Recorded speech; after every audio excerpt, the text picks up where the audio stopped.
Hello friends, welcome to H V exam crack. तो friends, आज हम H V S S C द्वारा connect किए गए जेई सिविल के जो प्रीवियस ईयर का क्वेश्चन पेपर है उसके जीके पार्ट को डिस्कस करेंगे। तो ये जो क्वेश्चन पेपर था तो ये आपके 695 जो पोस्ट कोड है इसके अंडर कंडक्ट कराया गया था। और जेई सिविल का ये क्वेश्चन पेपर है, जेई सिविल। तो चलिए शुरू करते हैं विदाउट वेस्टिंग एनी टाइम। हमारा फर्स्ट क्वेश्चन था जीके का, कौन से मौर्य राजा ने विदेशी ताकतों के साथ पहली बार संबंध निभाए थे। तो फ्रेंड्स, इसका जो राइट आंसर होगा ये होगा ऑप्शन डी, जो चंद्रगुप्त मौर्य था। इसने सर्वप्रथम जो विदेशी ताकतों के साथ सबसे पहले संबंध स्थापित किए थे। तो ऑप्शन डी जो है ये आपका राइट आंसर होगा, चंद्रगुप्त मौर्य। नेक्स्ट क्वेश्चन है, गुप्त मूर्तिकला के दो महत्वपूर्ण केंद्र थे। तो जो गुप्त मूर्तिकला है उसके दो महत्वपूर्ण केंद्र आपको बताने हैं। तो चार ऑप्शन आपके पास दिए गए हैं। तो इसका जो राइट आंसर होगा वो होगा ऑप्शन बी, मथुरा और सारनाथ। तो ऑप्शन बी जो है ये करेक्ट होगा। नेक्स्ट देखते हैं, who among the following was not a celestial God in the वैदिक पीरियड। तो निम्न में से कौन सा वैदिक काल का दिव्य देवता नहीं था। तो चार ऑप्शन आपके पास दिए गए हैं। तो इसका जो राइट आंसर होगा वो होगा ऑप्शन सी, इंद्र। बाकी जो सूर्य वरुण हैं ये हमारे उस टाइम के वैदिक काल के देवता थे, लेकिन जो इंद्र है ये वैदिक काल में इनका कोई भी हमारे स्थान नहीं मिलता है। और इनका कहीं भी किसी भी बुक में इनका वर्णन भी नहीं मिलता है। तो ऑप्शन जो सी है वो राइट आंसर होगा। नेक्स्ट है, इतिहास में कौन अपनी सरल आदतों की वजह से दरवेश राजा के नाम से जाना जाता था। तो आपके पास चार ऑप्शन दिए गए हैं। तो इसका जो राइट आंसर होगा वो होगा ऑप्शन ए, नसीरुद्दीन। तो option A will be your right answer. Next question देखते हैं, गुरु नानक के विचारों का सार किस में पाया जाता है। तो जो गुरु नानक देव उनके जो विचार है वो किस ग्रंथ में पाए जाते हैं। तो फ्रेंड्स, इसका जो राइट आंसर होगा वो होगा ऑप्शन सी, जापा जी। तो जापा जी में पाए जाते हैं। तो option C will be your right answer. Next है, शिवाजी के बाद गोरिल्ला युद्ध रणनीति का सबसे महान प्रतिपादक माना जाता है। तो चार ऑप्शन आपके पास दिए गए हैं। तो शिवाजी जो है शिवाजी के बाद सबसे जो महान जो योद्धा थे, गोरिल्ला कला में, युद्ध कला में निपुण थे, उनका नाम आपको बताना है। तो फ्रेंड्स, ये थे जो ऑप्शन सी है, बाजीराव प्रथम। तो बाजीराव प्रथम सबसे गोरिल्ला युद्ध में सबसे प्रसिद्ध राजा थे। नेक्स्ट है, who is the author of Indulekha, जो 1889 में लिखी गई है। इंदुलेखा का लेखक कौन है। तो फ्रेंड्स, ये लिखी गई है आपके ऑप्शन बी जो है, चंद्र मेमन ने। चंद्र मेनन जो है इनके द्वारा लिखी गई है इंदुलेखा। नेक्स्ट है, भारतीय संघ किस साल में भारतीय राष्ट्रीय कांग्रेस में विलीन हुआ। तो फ्रेंड्स, इसका जो राइट आंसर होगा वो होगा आपका 1886। तो 1886 में क्या होता है कि जो भारतीय राष्ट्रीय कांग्रेस थी उसका भारतीय संघ में विलय हो जाता है। तो और अगर आपसे पूछा जाए कि स्थापना कब हुई थी, अगर जो भारतीय राष्ट्रीय कांग्रेस थी तो इसकी स्थापना हुई थी 1885 में। और किसके उस टाइम में ये भी पूछा जाता है कि गवर्नर जनरल कौन था इंडिया का उस टाइम, तो वो थे लॉर्ड डफरिन। तो चलिए नेक्स्ट क्वेश्चन देखते हैं, निम्न में से कौन सा महाद्वीप गोंडवाना लैंड का भाग नहीं था। तो चार ऑप्शन आपके पास दिए गए हैं। तो ऑप्शन जो डी है आपका, यूरोप, ये सही होगा, ऑप्शन डी। बाकी जो ऑस्ट्रेलिया, अफ्रीका, एंटार्क्टिका, ये उस समय क्या थे, गोंडवाना जो महाद्वीप था उसका पार्ट थे, लेकिन यूरोप नहीं था। नेक्स्ट, प्राणी, वनस्पति और अन्य सूक्ष्म जीवों की जीवाश्म पाई जाती है। तो वो चार ऑप्शन आपके पास दिए गए हैं। इसका जो राइट आंसर होगा वो होगा ऑप्शन बी, सेडिमेंट्री रॉक्स जो होती है, अवसादी चट्टानें। नेक्स्ट है, निम्न में से कौन से अवधि हवाएं अल नीनो से प्रभावित है। तो अल नीनो से प्रभावित है आपकी ऑप्शन बी जो है, मॉनसून्स। जो भारत में मॉनसून है वो काफ़ी हद तक जो अल नीनो है उस पर डिपेंड करता है।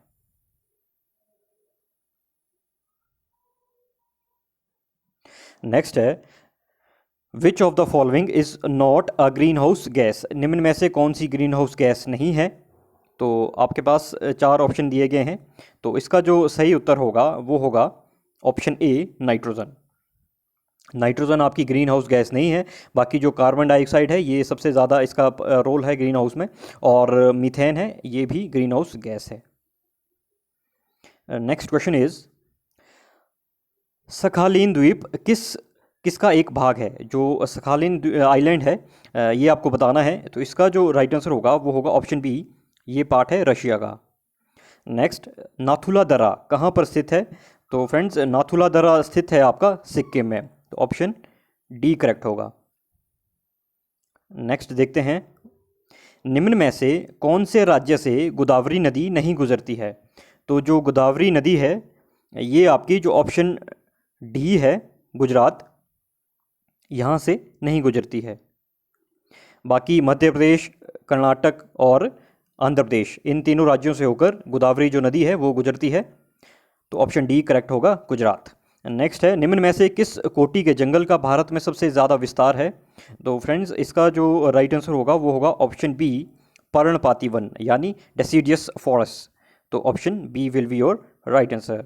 नेक्स्ट है, बहुत उच्च तीव्रता वाली सिंचाई पाई जाती है। तो ये पाई जाती है आपके ऑप्शन बी जो है, गंगा यमुना दोआब में। और दुनिया की सबसे जो फर्टाइल जो लैंड है वो भी यही है, गंगा यमुना दोआब। नेक्स्ट है, कोराड़ी तापीय परियोजना किसे विद्युत आपूर्ति करती है? तो ये विद्युत आपूर्ति करती है आपके महाराष्ट्र को।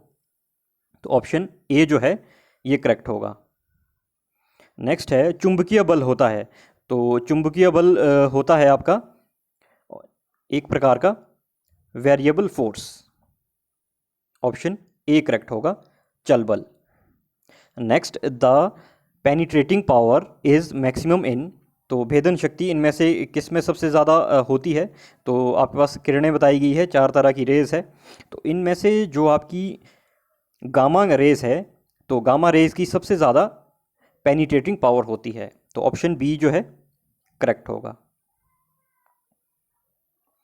नेक्स्ट क्वेश्चन इज, वह रेखा जहां पृथ्वी आकाश को मिलती प्रतीत होती है, तो उसे हम क्या कहते हैं?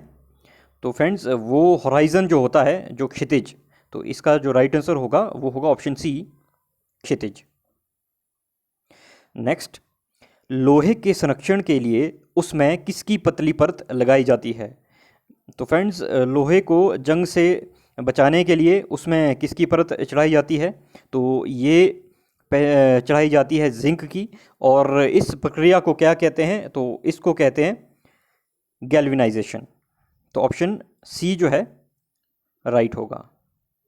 नेक्स्ट है, which of the following is used in photography? निम्न में से कौन सा फोटोग्राफी में इस्तेमाल होता है?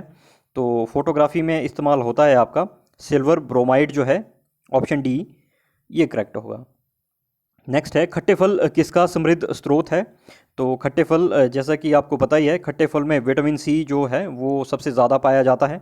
तो सिट्रिक फ्रूट्स में विटामिन सी सबसे ज़्यादा पाया जाता है, इसलिए ऑप्शन डी जो है आपका करेक्ट हो जाएगा, option D vitamin C.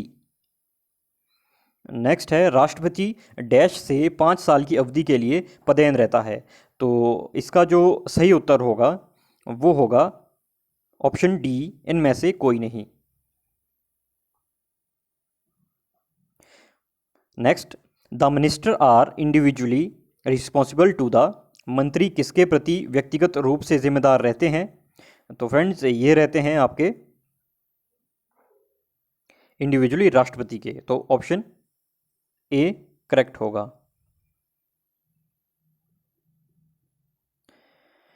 Next है, उच्च न्यायालय के मुख्य न्यायाधीश को हटाया जा सकता है। तो इन्हें हटाया जा सकता है, ऑप्शन बी जो है, सुप्रीम कोर्ट के न्यायाधीशों जैसी समान प्रक्रिया से, जिसे कि हम कहते हैं महाभियोग, इनके खिलाफ चलाया जा सकता है।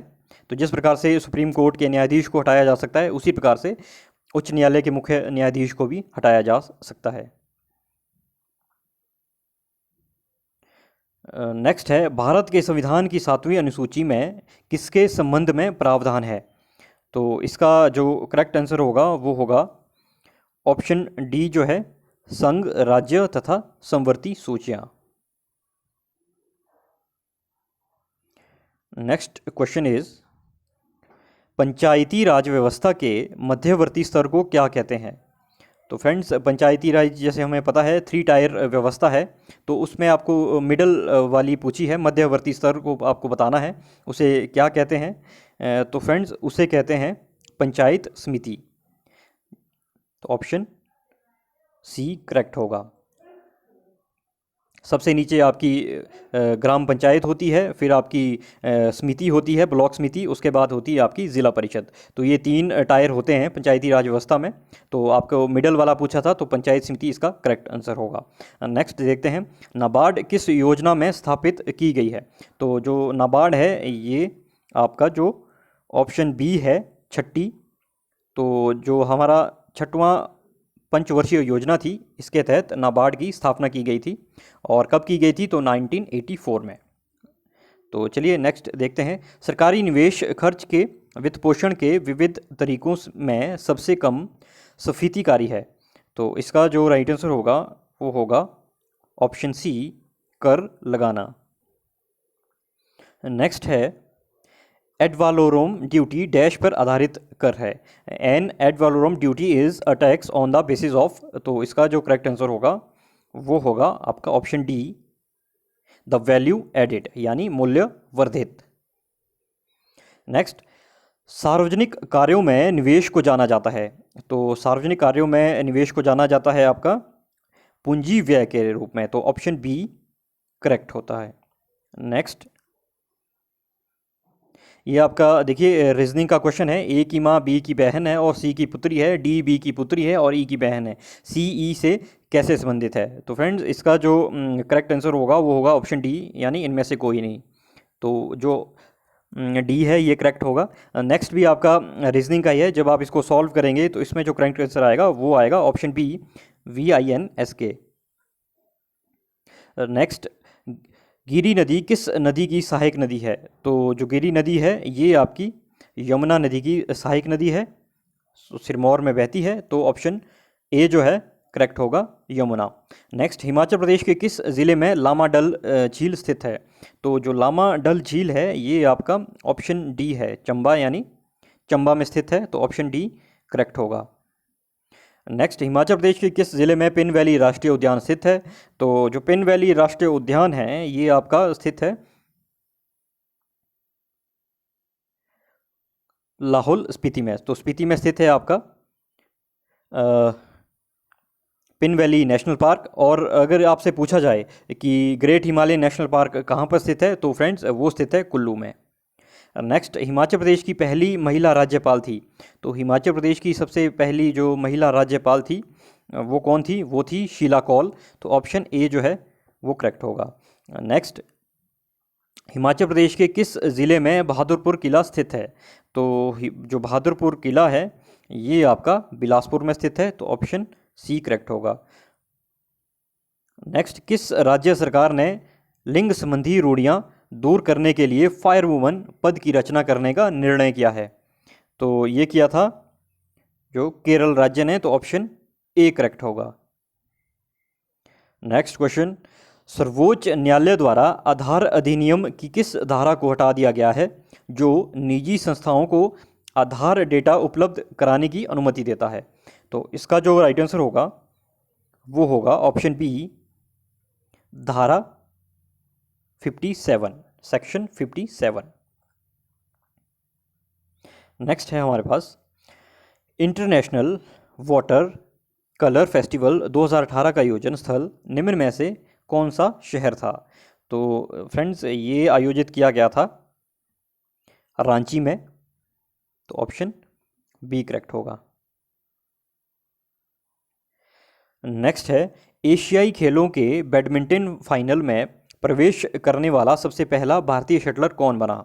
तो ये बना था आपका जो हमारी PV सिंधु है, बैडमिंटन स्टार, ये बनी थी PV सिंधु। बैडमिंटन जो एशियाई खेल है इसमें प्रथम भारतीय शटलर जिसने फाइनल में प्रवेश किया था। नेक्स्ट, ये आपके इंग्लिश के क्वेश्चंस है। अब, meaning of the idiom to hold in contempt is. तो इसका जो मीनिंग होता है तो वो होता है आपका ऑप्शन सी जो है, reject. Option C, to hate. To hold in contempt का मीनिंग होता है टू हेट। नेक्स्ट क्वेश्चन है, एंटोनियम बताना है आपको कन्फेस का। तो कन्फेस का जो एंटोनियम होगा वो होगा ऑप्शन डी, डिनाई। नेक्स्ट है, you can't have someone relax dash you. तो इसमें प्रपोजिशन आपको यूज़ करना है, तो सही प्रपोजिशन क्या होगा इसमें? तो ये होगा आपका option D, for. You can't have someone relax for you. अब हिंदी के क्वेश्चन है, अभी जमा अस्त। तो ये आपको संधि करनी है इसकी। तो अभी जमा अस्त क्या होगा? ये बनेगा अभ्यस्त। तो ऑप्शन ए जो है करेक्ट होगा। नेक्स्ट है, कूल का उपसर्ग बनता है। तो देखिए दो तरह होते हैं, उपसर्ग पूछे जाते हैं या फिर प्रत्यय पूछा जाता है। किसी भी वाक्य के पहले जो शब्द के पहले लगाए जाते हैं तो वो आपके प्रत्यय हुए, और बाद में जो लगाए जाते हैं उनका, उसको हम कहते हैं उपसर्ग। तो आपसे उपसर्ग पूछा है कूल का। तो कूल को उपसर्ग का जब हम प्रयोग करके कौन सा वाक्य इनमें से बन रहा है? तो फ्रेंड्स ये बन रहा है प्रतिकूल। तो यानी ऑप्शन ए करेक्ट होगा। नेक्स्ट है, शुद्ध वाक्य है। तो चार ऑप्शन आपके पास दिए गए हैं। तो प्रफुल्ल है, तो प्रफुल्ल को आपको बताना है इनमें से कौन सा शुद्ध वाक्य है। तो प्रफुल्ल जो लिखते हैं वो लिखते हैं इस तरह से। तो ऑप्शन सी जो होगा प्रफुल्ल, ये करेक्ट होगा। तो फ्रेंड्स ये थे जो जेई का एग्ज़ाम हुआ था सिविल का 690 जो 695 पोस्ट कोड के अंडर। तो इसमें इंपॉर्टेंट जितने भी जीके के क्वेश्चन पूछे गए थे वो हमने आज इस वीडियो में डिस्कस किए। तो अगर आपको वीडियो अच्छी लगी तो please don't forget to like, share and subscribe this channel. Thanks for watching this video.